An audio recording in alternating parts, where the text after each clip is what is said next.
Quick disclaimer before I start this video, this is solely my opinion and I might be quite harsh throughout this video, so I'm very sorry if I hurt your feelings or if you actually enjoyed this season, because I just personally didn't. So this is what this video is about. If you're an Umbrella Academy shooter, this is not the video for you. You might want to click out. Hi, welcome to my channel and my first video. So the Umbrella Academy's new season, season 3, just dropped a couple days ago and I have a lot to say. First of all, in my defense, before I go on this mini rampage, basically, I just want to say that when Umbrella Academy first dropped, it was actually my favorite show on Netflix because season 1 is phenomenal. So is season 2. It was a flawless show until season 3 came out, and just basically disappointed in how season 3 turned out because we've been waiting such a long time for this season to drop, and now that it did drop and we got this, I was just disappointed and shocked, to say the least, to really say the least. And I also want to say that I've never actually read the comic books, so if I'm completely missing out on some points that are mentioned in the comic books, I really do apologize because I haven't read the comic books and I probably never will. They just don't interest me personally. So yeah, if I'm being dumb and I'm just like clueless, please let me know. And finally, before we get actually started on the video, I want to say that my thoughts and my opinions and everything I say basically might be a little jumbled and might be kind of amateur, if that makes sense, because this is my first YouTube video and it's my first time scripting a YouTube video, my first time making a proper commentary video about anything really, so bear with me. And finally, before we get started, obviously this video will contain spoilers because I will be talking about the whole of season 3 and season 1 and season 2, maybe some parts of it. So yeah, that's just your last warning before we fully get started on the commentary, or the review as I should say. So I will be basing my opinion on a couple factors within the show, which include filmography and special effects, writing and scripting, or like the plot basically, and the characters, and other details such as like soundtrack and styling and stuff like that.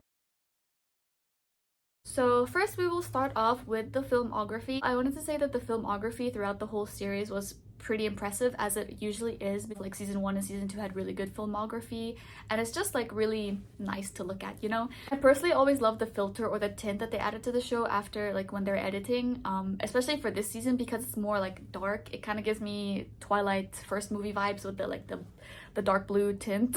The fight and chase scenes were probably the best filmed in the series because they always capture it so well and it's just really satisfying to look at. So yeah, so overall I don't really have anything negative to say about the filmography. So we will just now move on to the special effects where I start to have problems. So I don't know what the budget was for this season, but am I the only person who thought it was like way less than it was for the other seasons? Because the special effects, especially when it was like related to the gore or like the bloody scenes, it was done so like half-assed in my opinion. I don't know, it reminded me of like Vampire Diaries or like Shadowhunters, if anyone's watched that. You know, like the blood is so fake, like you know it's fake. I was expecting more from the Umbrella Academy. Is it just me that remembers the special effects being way better in the first 2 seasons than it was in this season? Especially that one scene where Harlan is like killing the mothers of the Umbrellas and it kind of zooms into all of the mothers and it's like they're dying and like the blood is spattering out of their mouths and their eyes and their ears. I don't know, I thought that scene was so bad.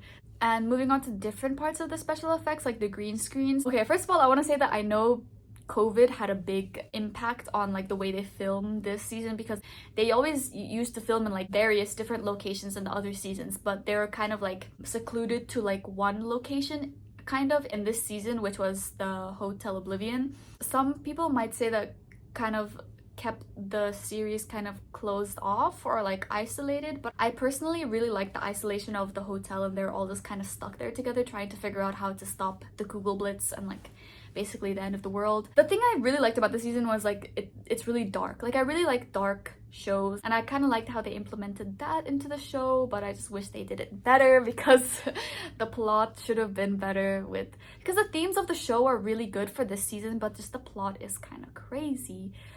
It could have been a really good show if they fixed up the plot, but I'm getting ahead of myself because we're still talking about the special effects, so we'll get to the plot in a minute.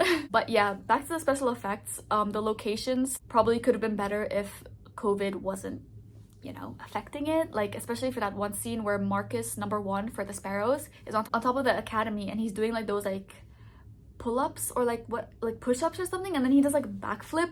I don't know, that looked so bad. That looks so bad. It looked like Disney Channel editing, like what the fuck. However, there was one scene with the green screens and the special effects for like the background that I really enjoyed, which was that scene where I think it was like in episode 8 or episode 9, somewhere like really near the end, where Hotel Oblivion is like the only structure that's still left in the world, and like the Kugelblitz is kind of like surrounding them, and they're sitting on like the ledge or like the edge of the world basically, and they're just like drinking whatever that is that they're drinking. I don't know, I thought that like scene was really pretty and it was really well done. So it's so weird to see how like the special effects are really good in some scenes and the special effects are horrible in like some other scenes. I wish they could have stayed consistent through the whole series, if that makes sense. So also, guys, do you like my outfit? I was trying to go for like 5 vibe, but like a J version, you know? Okay, so now that we've got the special effects and the filmography out of the way, which is honestly some of the best parts of the series, we're gonna move on to probably the worst part of the series, which is the writing, the scripting, and the plot, like all that jumbled together. So here we go, because oh god. I'll first start off with the scripting, which compared to the plot, the scripting wasn't that bad because the scripting is usually really good for the other series. I just felt like it kind of fell apart in this season, like everything else did. I felt like it kind of fell apart, especially for Luther. Ben and Luther's scripting were the worst this season, but I just thought that their lines were like really cheesy. Some of the jokes that they said just didn't like come off well and they didn't land. Probably like how the scriptwriters were expecting them to. I don't know if that's also a personal opinion or if anyone agrees with me, but yeah, I just thought that their scripting was quite bad compared to everyone else. However, there's always a light at the end of the tunnel because Five and Klaus always come and save the day. I'm just happy that they haven't ruined their characters, because Five and Klaus's sarcasm is the only thing that keeps me going. I'm not joking, like Five and Klaus are the only reason I'm continuing this series. Like, no lie, it is true, because they're the best characters. Now for the plot. Honestly, I don't know what I was expecting, but I was surely something better than what I'd witnessed in that season. Really. For what I think that Netflix tried to do, they tried to add too many plot twists and too many like new like ideas and new storylines and all that stuff. They tried to put so much in so little time. Like, I get they're running out of time and the end of the world is coming, but they could have stretched some things out. I felt like this season was so incredibly rushed. Like, some things just came out of nowhere and it was literally like so unneeded. So unneeded. Like, firstly, my main critique about the plot is Stanley, which was Diego's son, which Lila just dropped him off at the beginning of the series, told him, oh yeah, by the way, this is your son, take care of him. And then she comes back and they find out that he isn't his son. Stanley's not related to Lila or Diego in any way, shape, or form. And then he disappears because of the Kugelblitz. And then after that, we find out that Lila is actually pregnant with Diego's future son or daughter or baby. Like, do you see what I mean? Like, that was so like, what was the reason? What was the reason? I really don't understand. Like, Stanley was a good character and a good like way to build Diego's character, but it was just, the plot was just so unnecessary. Like, I feel like they gave every single character too much. Like, you know, I felt like they should have just worked together as a family and not have their own like separate shithole plots, you know, to confuse everyone. Also, side note, how the fuck is Diego American when he's literally, wasn't he born in Germany? And also, how does he know how to speak English? I don't know, that was just weird to me. But I digress. I will come back to the characters in a while. Additionally, the deaths in this season were weird, to say the least. Especially the death of the 2 Sparrow members, and then the death of Luther and Klaus. First of all, Luther and Klaus, I get Klaus is immortal, but Luther, if you're dead, you're gonna stay dead, please. Like the other characters. the sparrows didn't come back to life. Why is Luther getting back to life? You know, I maybe this is because I don't like Luther, but the dead should stay dead. That's all I'm gonna say. And also, I felt like when Five and Lila went to the commission in, I don't remember what location it was, but like in that snowy mountain area, and then they found like Five's future self like dying. I felt like his death was just so like, I was literally rolling my eyes, like of course he would die when he needs his future self's like opinion or like his future self's advice on this. Like it's just too much of a coincidence. Like okay, yeah, sure, he's gonna die. Like can you just, it's just so predictable. Like it just really annoyed me. To add some positivity to this, I really enjoyed when Harlan and Victor reunited again, and like Harlan was a like old man. I thought that was really cool. I was not expecting that at all. That was a good plot twist. See, look, like they can do plot twists in a good way, but they just added too many in my opinion. Like I felt like it was a really smart idea, even though Harlan's appearance was very short-lived. Thank you, Allison. Thank you so much. So my final thoughts about the plot is that it was too rushed, and we didn't have, the viewer did not have enough time to digest everything that they were consuming, because it was just like we were getting punched with information every single episode. We just have to like take it in and then like just keep going, and it's like calm down. And yet again, I know like they're running out of time and they're trying to do everything as fast as possible, but they still could have paced the season better in my opinion. So because in the other two seasons the end of the world was happening too, but you didn't see this like shit show of a plot happening. They paced the other seasons so much better than they did this season. So in the first two seasons, everything was chaotic, as I mentioned before, but the chaos made sense and had a reason, you know?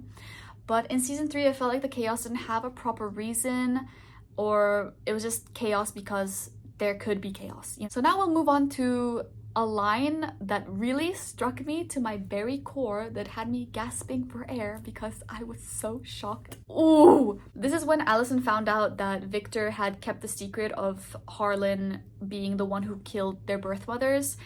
And when she said, and I quote, "We should have kept you in the basement." Absolutely vile, love. Gagged. Absolutely gagged. That was such a bitch move. I'm not gonna lie, I really loved that line, but like in a good and a bad way, because like what the fuck, Allison? She's such a bitch, but like that line hit. That line hit. Okay, so now we will move on to probably the longest part of this video, which is the characters. Ha ha ha. First of all, before I start this, I would love to know who your favorite character is. Please let me know in the comments down below. And I'm sorry again if I don't mention your favorite character, or if I bitch on your favorite character. I really do apologize in advance, because I do hate some of the characters.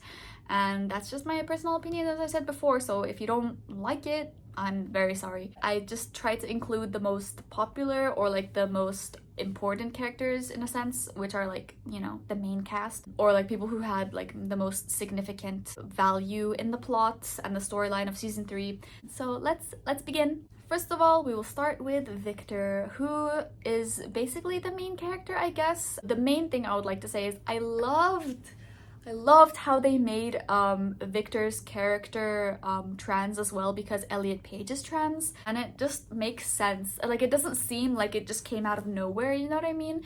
Like it just fits so well into the series and fits so well to Victor's character. And the coming out scene, especially the first one where he comes out to his brothers in like the little buffet area, was so nice. I was literally tearing up. I was like, thank you, this is so nice. Yeah, I really loved that scene, and I really love Victor as a character. And I've always really liked Victor, even though he's literally the cause of the apocalypse. I don't know, he's just like the black sheep, and like I really relate to the black sheep of the family, because I am the black sheep.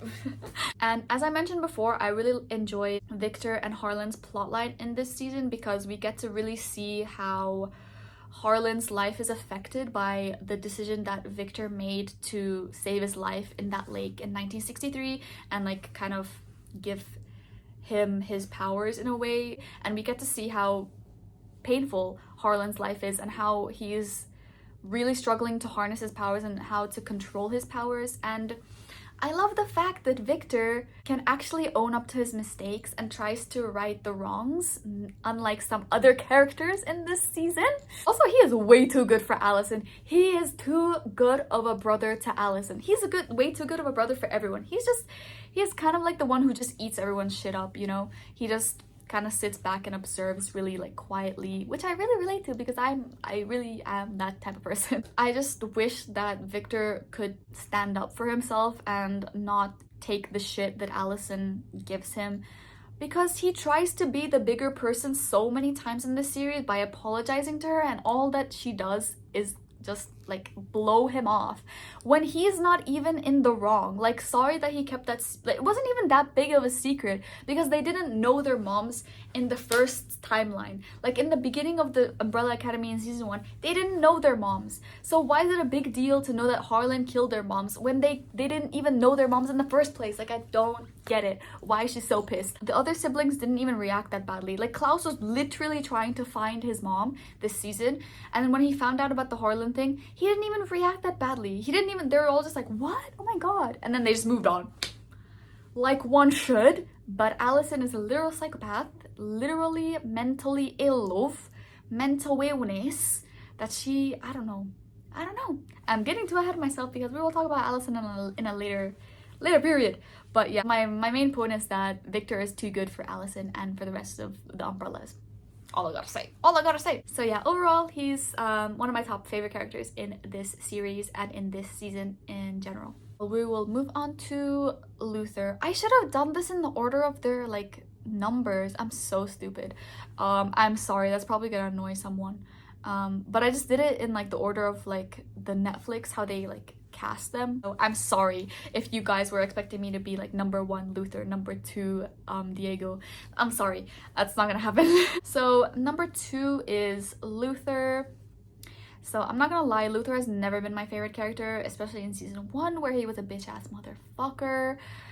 Especially with his relationship with Allison, always creeped me out. And he's never really shown any character development. Like, I know he has like severe trauma and trust issues from his dad sending him to the moon and like injecting him with like monkey DNA to make him like a monkey guy, but I don't know, it just seems like he's always like, he's never changed as a character. Like, we've seen all the other characters change or like improve or worsen in some way, but just Luther has just stayed like stagnant, like not moving at all throughout the whole series in season 1, season 2, season 3, at least in my opinion. He's always seemed like a very one-dimensional character to me. And his relationship with Sloane this season was just so out of the blue. Like, am I like missing something here? They literally met a week ago. How are you gonna propose to her? I get it. The world is ending. The Kugel Blitz is gonna fuck you up. But you're gonna get married to a person you've known for 7 days. Literally less than that. It was so rushed. And Luther, oh my god, he doesn't even know what he's feeling. I feel like he just saw a pretty girl and he's like, wow, I choose you. Because he literally has never been in a relationship other than with his sister. Not biological, but like literally with his sister. And you're moving on so fast to this random ass girl you saw 5 days ago and you're gonna marry her after 7 days. Okay, sure. But I guess that they just needed an excuse to bring back the title of the episode in season 1, episode 1, which is we only see each other at weddings and funerals, because low-key, I get it, they wanted to tie that in, and it is kind of smart, but it was just too rushed. It was too rushed in my opinion. They could have moved it to the other season. We could have seen more of a development in their relationship, but we literally never saw them together. And can I just say, the wedding scene honestly wasn't that bad, but the unyassified cover of Teenage Dream by Katy Perry that played when they were doing their first dance was the worst part of the series. You make me feel like I'm living a teenage dream. The way you turn me on, Unyassified Katy Perry. I'm so sorry, Katy Perry. I'm so sorry, Teenage Dream. That song did not deserve to be like slaughtered like that. The cover, and I'm so sorry for whoever sang that cover, but that cover should not exist. It was so bad. Oh god. So yeah, that's basically all I have to say about Luther's character. We will now be moving on to Diego. Not gonna lie, I never really paid much attention to Diego's character, but this season he really stood out to me. His character was front and center to me. And maybe because, okay, in season 2, Diego was annoying as fuck. Even in season 1, he's never been a likable character either, to be honest, but in season 3 he really changed, and this is what I like to see: character development.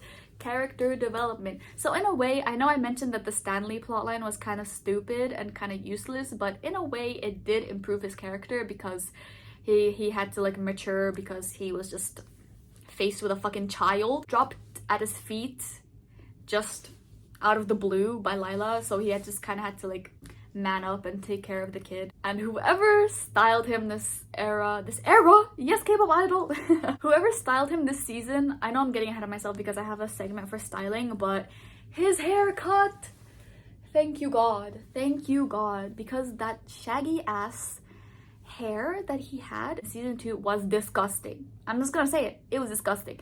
I'm so happy they cut his hair because he looks good this season. He looks good. Lila too as well. Also, after like, you know, maturing as a person, he is low-key one of the only characters who has common sense in this season. And I hate that like the rest of the umbrellas never really listened to him, even though like I know he's kind of like a maniac and he was literally in a psychiatric hospital, but he literally is one of the only people who has any common sense this season, and people just choose to disregard him. I don't know why. I don't really have many complaints about him this season. So yeah, hopefully he continues to be a good character in season 4, or I will cry, because he is now my favorite character, one of my favorite characters, and if more characters that I used to like turn into bitches, I will start fighting. So now we move on to Lila, which is also one of my favorite characters this season. I hated her last season, not gonna lie, because she was a betraying son of a bitch, because she was the daughter of the handler, which was such a good plot twist, by the way. I loved that, even though like I fucking hated her because she was the daughter of the handler, because I hate the handler who likes the handler. But after she was literally killed and betrayed by her mom, as I should say, she kind of got some common sense knocked into her and then realized that the umbrellas were basically her only family. So yeah, after that, when she came back to the umbrellas, her character started improving. Also, I really like how they actually, like the umbrellas, they actually called her like a part of the family. That was kind of cute, because like she is because she's pregnant. Quick trigger warning before I start this segment: there might be a small mention of SA because of the episode 5 incident. It was just very short. Okay, now we have moved on to the most disappointing part of the show. Allison, or as I wrote in my notes, son of a bitch. Oh my god, what the fuck? Whoever wrote this series, why the fuck did you do Allison so dirty this season? Like, I have so many questions. I swear the amount of times I wrote I hate Allison in my notebook while I was writing notes for this series, like you can see it right here. I hate Allison. That's literally one of like many. She was probably one of my favorite characters in season 1 and season 2. Like, she was like honestly such an enjoyable character, and she's such a good actress. Maybe that's why I hate her so much, because she's such a good actress. But like, still, her character was just so like, I wanted to rip her head off. I know she's going through shit because I know she lost Ray and Claire, like her reason to live basically. Like, why do you have to turn on your siblings so ruthlessly? Victor also lost the love of his life, which was Sissy in 1963, but you don't see him going around killing people, misusing his powers for his own benefit. Like, Allison is just a disgusting character, especially the shit that she pulled in episode 5 where she made Luther like come on to her. It's like, I heard a rumor that you want me. Like, so disgusting. So disgusting. I can't even explain how disgusting that scene, like, it made my like skin crawl. It was so bad. As I mentioned before, I was never a fan of their like high-key incestuous relationship. It's not like incest, but like it low-key is, because they're siblings, but like not blood related. Like, it was still gross. It like rubbed me the wrong way, but they had such a like tight-knit bond, like, in season 1 especially, which Allison completely shatters in this season, along with the other relationships that she has with her other siblings. Like, the relationships that she has created, completely gone. Completely like what?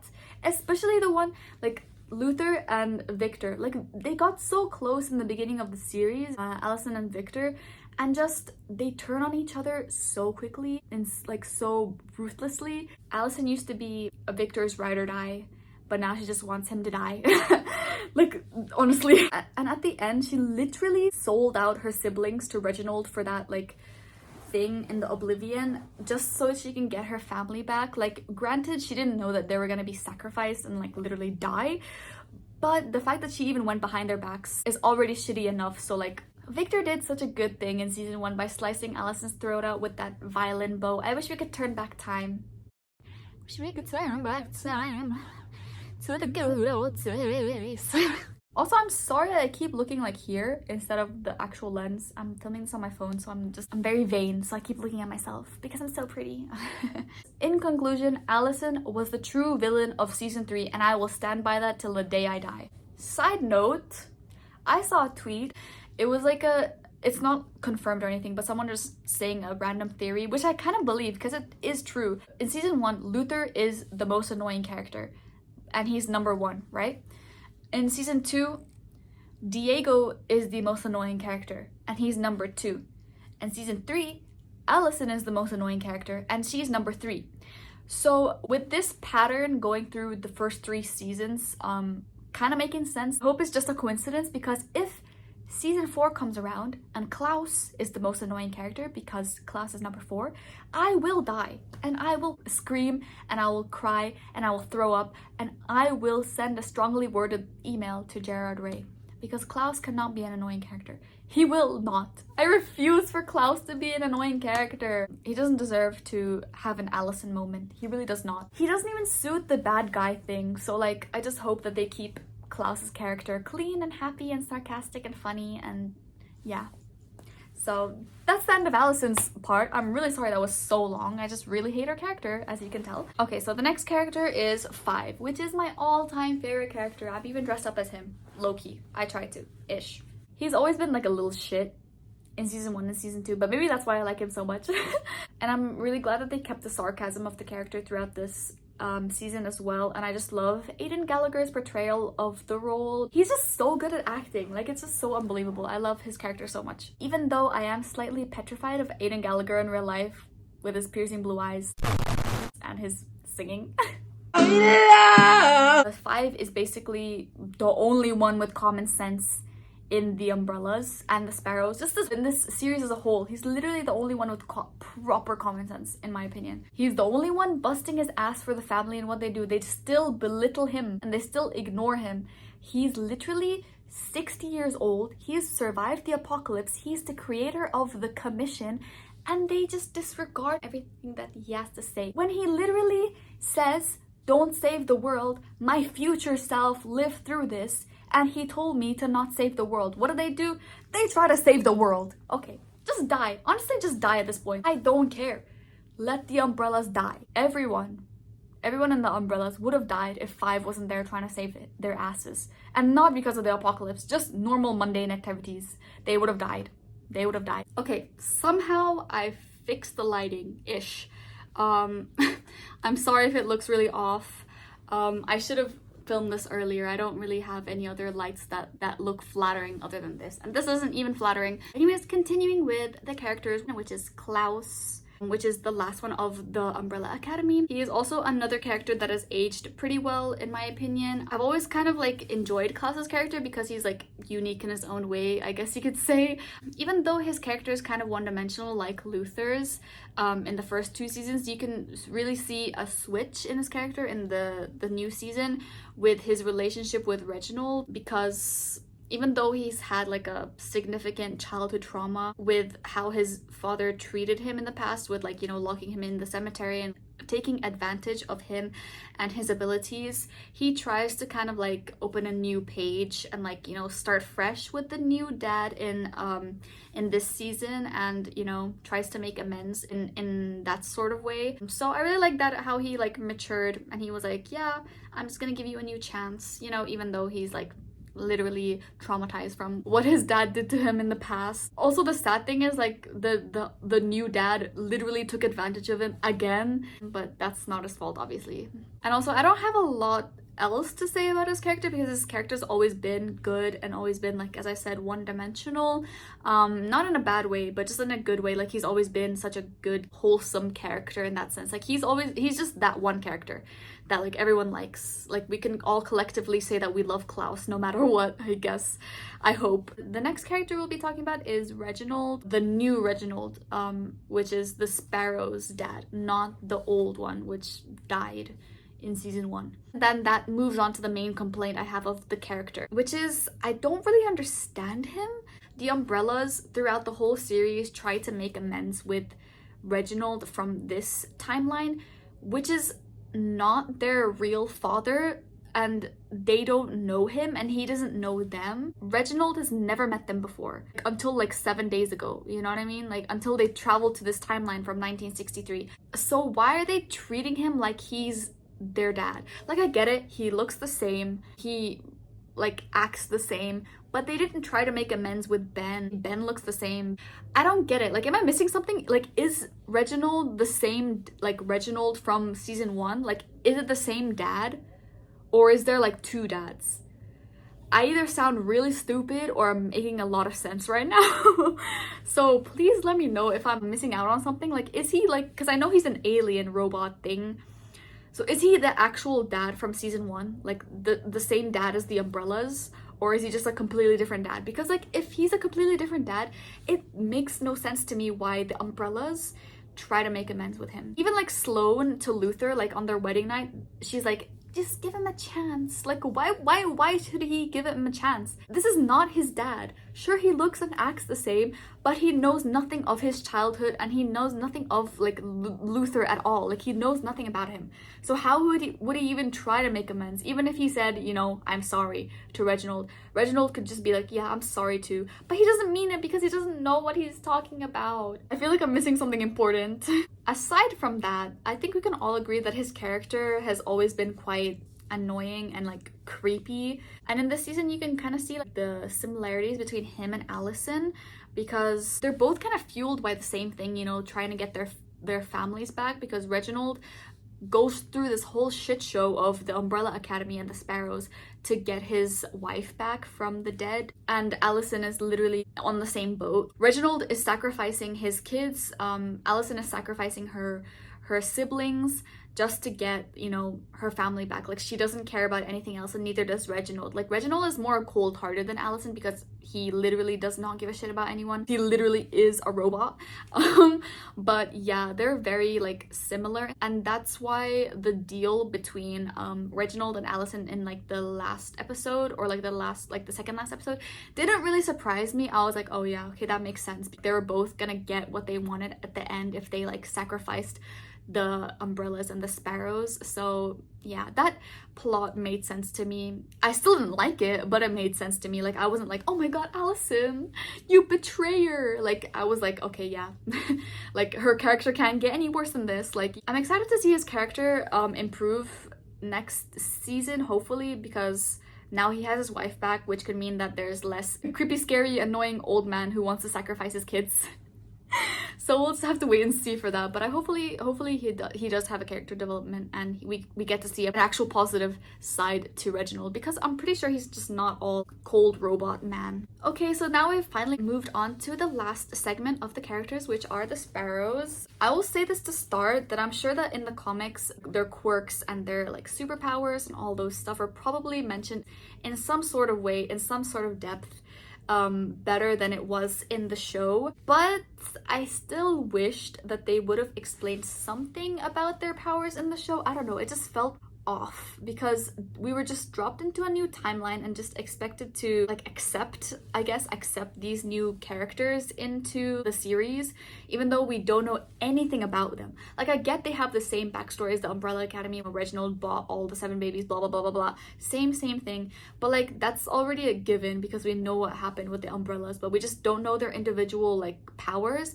And I would really be interested, like, I'm really interested in the Sparrows, even though they're seen as the enemy. I would have been really interested to know about them, like, individually, to know how they got these powers. Like, even in, like, the Umbrellas, we don't really know how they got their powers, but, like, in some situations, like, Luke and Victor, Luke, Luther and Victor, and Klaus. We know how they got their powers basically. And the sparrows are so much like more different than the umbrellas, so I really would have loved to have seen like some sort of explanation to some of their characters and not just them pushed into the series. And because we don't know a lot about them like individually, it's hard to like empathize, sympathize, feel bad for them, you know what I mean? Like when they died, Jamie and Alfonso died pretty early on in the series, as well as Faye and Christopher, I guess. If anyone even had any feelings for Christopher, he's literally a cube. Like I was really interested in Jamie. Like she looked like a cool character. She did look like a less emo version of Jade from Victorious. But like her character actually seemed really cool. Like her powers seemed really cool. Alfonso looked really interesting. Even Faye, like her the crows, or like the sparrows I guess, looked really cool. I just don't understand why we didn't get any type of backstory to any of them. So additionally, basically all of them die before the end, except for Ben and Sloane. And Sloane didn't even make it to the end. We don't even know what happened to her. But literally Ben is the only character that made it to the end. So it's like, how are we supposed to, you know, like form any type of strong feelings towards the characters if we know nothing about them and they don't survive long enough for us to know them? You know what I mean? Like all we could do is like hate on them, which is what I did. The main things I would have wanted to know about the characters is, why is Alfonso built like that? You know, why is his face deformed and droopy? Because there was like a slight flashback in one of the episodes where they went back to like 2014 in the Sparrow Academy. We could see that Alfonso's face wasn't like extremely deformed as it is in 2019, and it still had like some type of shape to it. We didn't get any explanation why his face suddenly started drooping more, and why do his opponents get hurt themselves when they punch Alfonso in the face. That's like a really interesting superpower. I would have loved to have known why that happens. And like, how do Faye's powers even work? I get that she's blind. Maybe her eyes were pecked out by sparrows or crows. What the ever living fuck is Christopher? And why are the sparrows the only people that can understand him? Like, was Christopher anyone's favorite character? Did anyone like Christopher? Show of hands who liked Christopher. Exactly. Is Sloane like Victor but weaker? Because she can levitate, she has the power of levitation. Like she uses it in like such a interesting way at the end, which is not like levitating. And that's such a weird power to just make people levitate, you know? It literally just feels like she's a weaker version of Victor, if that makes sense. And like, what is that like venom that Jamie spits out of her mouth? Like it's like a snake venom that makes people hallucinate. Which is also a really useful power to have during like fights, because no matter how powerful her opponent is, she's able to make them vulnerable for like a certain period of time because of the venom and because of the hallucinations. That beginning dance number of when she made Diego hallucinate that they were having a dance battle to Footloose was really funny. It actually really reminded me of, I'm sorry to bring Twilight up back again. Can you guess what my favorite movie is? It reminded me of that scene in Breaking Dawn Part 2 where Arrow is like looking at Alice's vision and seeing that like deadly fight between the Volturi and the Cullens, and they like all die. Like literally the same thing, but less bloody, you know what I mean? Like, that's my like main complaints. I'll go through like each of the characters one by one, very briefly, because this video is already so long. I'll go in order of which character got the least to most screen time, so it's easier that way. We'll start off with number 1, Marcus, number 4, Alfonso, and number 6, Jamie. I don't really have much to say about these characters. That's why I kind of grouped them together, because they all die really early on in the series, especially Marcus. Like we had him for 2 episodes. I don't even remember when he dies because he just gets sucked by the Kugelblitz. They had no character development. They barely had any lines. It's just like they were just there for no reason, to be honest. I will also say that Jamie and Alfonso's deaths were kind of unnecessary and kind of weird to me, because when they were fighting against the umbrellas and Harlan kind of came and like exploded on them, why did everyone else survive and just them two suddenly drop dead? I don't know, it was just really weird to me, but RIP, I guess. Ha. Next we will move on to number 3, who is Faye. I didn't really enjoy her character too much. She just felt like a female Ben, which we will get to, and you'll see that that's not a compliment. I keep saying this, I'm sorry I keep saying this, but she also didn't have any growth in her character either, because she died kind of early in the series. And I just feel like the Sparrows overall weren't written well and just didn't have enough time in the series. Like, I wished, as I said before, I'm sorry I keep repeating this, but the series was so rushed. Like, I would have loved to have known more about the Sparrows and have more character development within the Sparrows. But just, I feel like they were all just meant to be unlikable assholes. Next we will move on to Christopher, who's number 7. Was I the only one who did not understand the point of his character? Like, I even looked up his like wiki, like character profile on Google, and it didn't explain it at all. So I guess they didn't explain his character in the comics either. Like, was he born a cube? Was he a person before? Like, I have so many questions. I have so many questions. What the fuck is Christopher? He's a guy. He's a male. Like, it literally says his gender is a male. But how is a cube a male? I don't get it. I don't get it. Ever since they released the lineup of like the Sparrows on the Umbrella Academy Instagram account, I was always really confused as to what the fuck Christopher was, because he really didn't bring anything to the show. He was literally just a mumbling, floating box. So I don't really have much more to say. The next character is number 5, who is Sloane. To be honest, I never disliked her character. I just disliked the plot line between her and Luther. But I feel like she was actually a really enjoyable character and definitely my favorite member of the Sparrows by a long shot. I'm really curious to know what happened to her at the end, because when they were going through the elevator at the end of the series, she didn't come out with them, but I hope she does come back in season 4. I just really hope that she didn't die like the rest of the Sparrows, and I want to know more about her in the new season. And now we will move on to the last character and the last part of this segment, which is Ben. Dear Lord. Oh god. He was a horrible character. Silence. Moment of silence. Moment of silence. Poor Ben.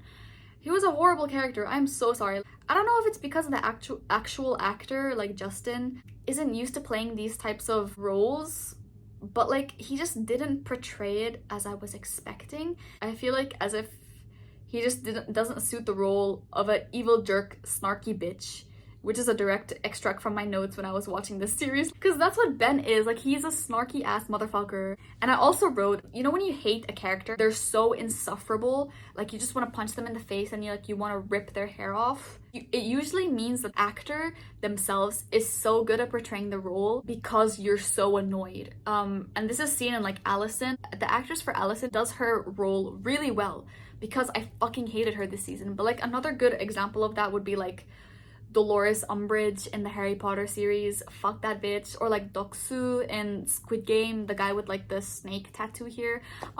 He was a motherfucker. The actors of these like snarky bitchy people are usually portrayed by really good actors. However, in this case, I wanted to kill Ben because his acting was bad. Like Justin's acting was bad. And I'm really sorry, like I don't want to bitch on his acting, but I feel like I just set my expectations up so high, and I feel like his acting was really good in season 1 and season 2. I just fell off. Like, as I said, I just feel like he doesn't suit these types of roles as like snarky bitchy characters. And I know I shouldn't be really like dogging on this like successful actor that's way more successful than I will ever be, and I don't know how to act for shit, and I'm not like a media critic in any way, shape, or form, but this is just my opinion, so take it or leave it. And yet again, his character would have been more enjoyable. I feel like there was more to explore within his character, because at the end we actually see like a shift in his character, because like through the whole series he was like a snarky bitch,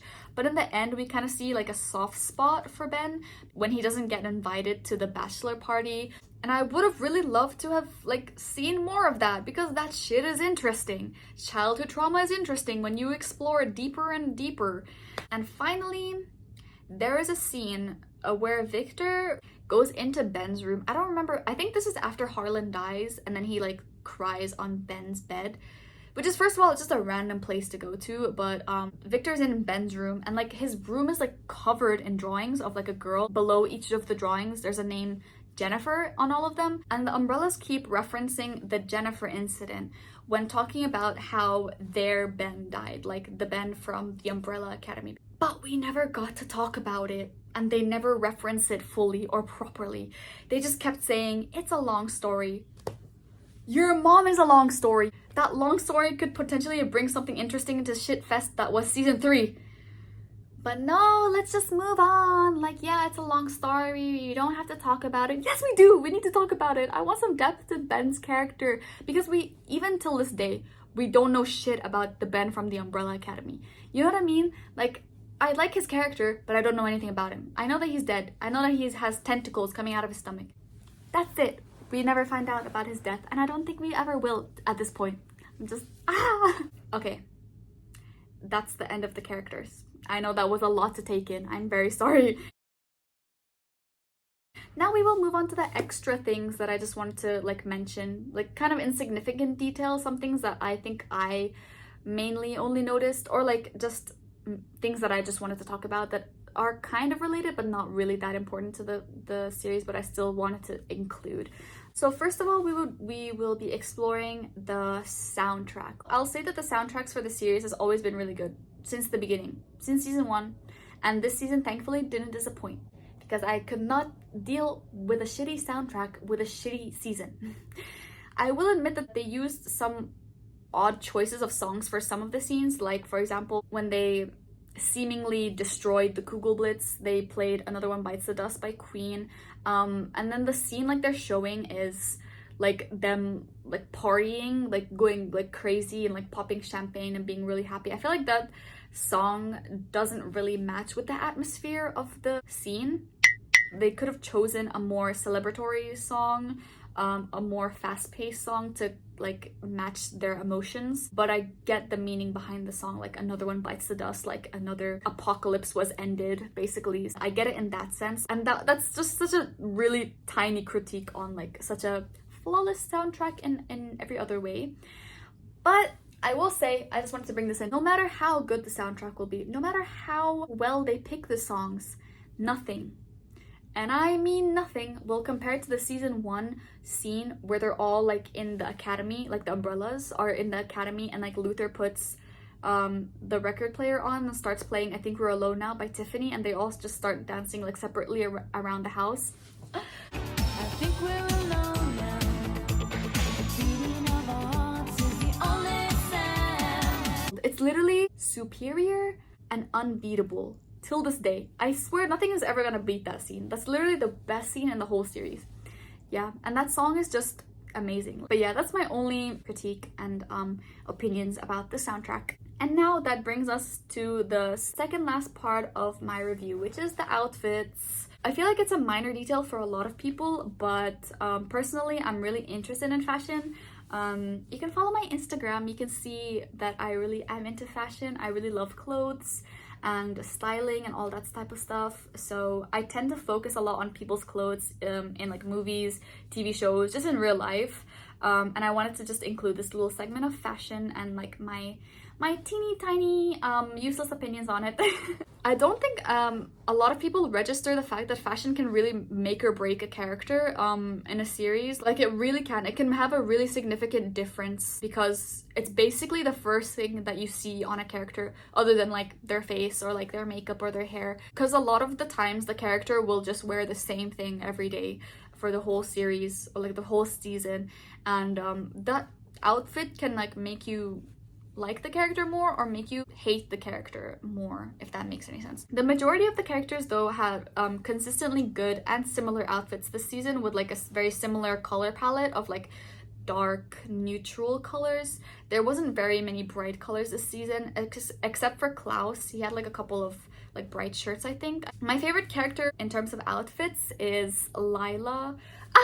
Whoever styled her needs their ass ate. Like that one outfit where she's wearing like the bra and like the see-through top and like the pleated skirt, so good.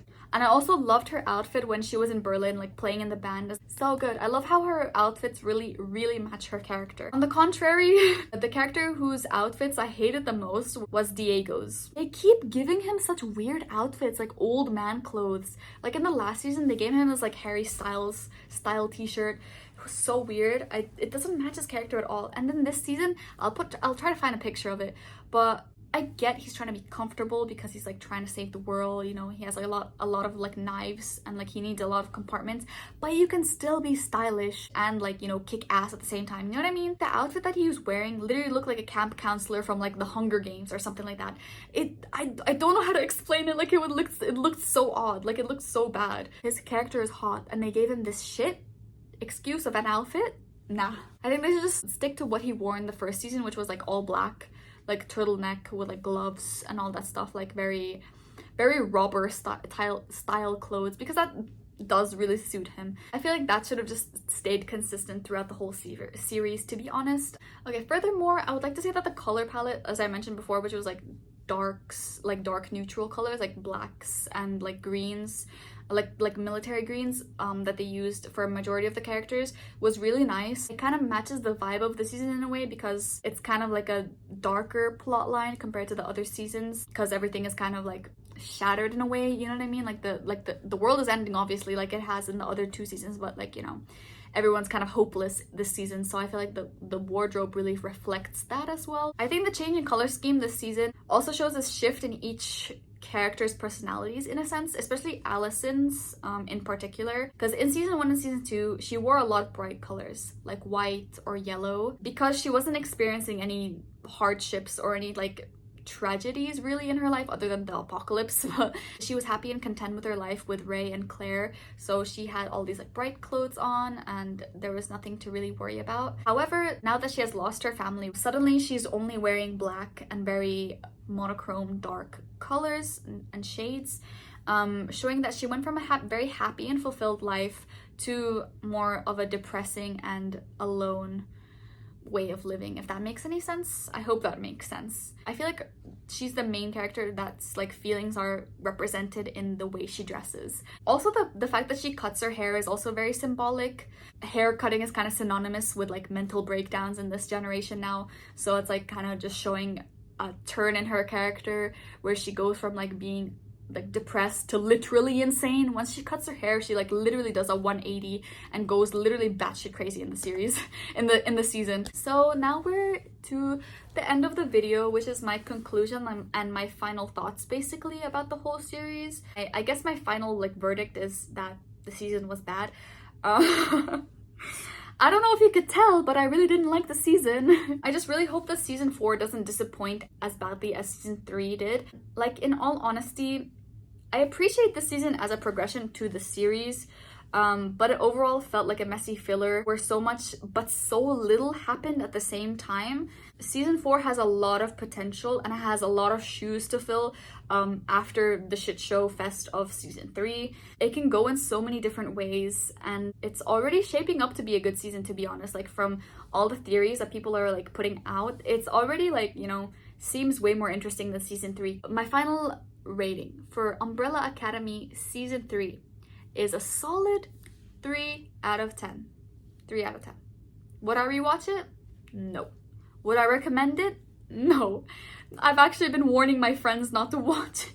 Okay, well, that is all, I guess, for this video. Thank you for sticking around to the end if you did, and if you watched this whole video, I really do appreciate it. Please, please, please let me know of your opinions on this season. I'm really curious to know about everyone else's opinions. Like, I know that my opinion is like solely negative, basically. I would love to know if you actually liked or enjoyed this season. I just think it would be really interesting to know of everyone else's opinions, even if they are completely different to mine. And last but not least, please let me know if you want more of these types of commentary review videos on my channel, because I'm really enjoying this type of content. Like, the scripting took me a long time. Like, I did 9 pages of scripting, but it was really enjoyable. So I might do more of like movie reviews, movie commentaries, as I should say. I really like those types of videos and I feel like I would do really well in them because I have a lot of opinions and I talk a lot. So, but if you guys have any other suggestions of other video ideas, please let me know in the comments below. That's all for this time, thank you again, and I'll see you soon, hopefully. Bye!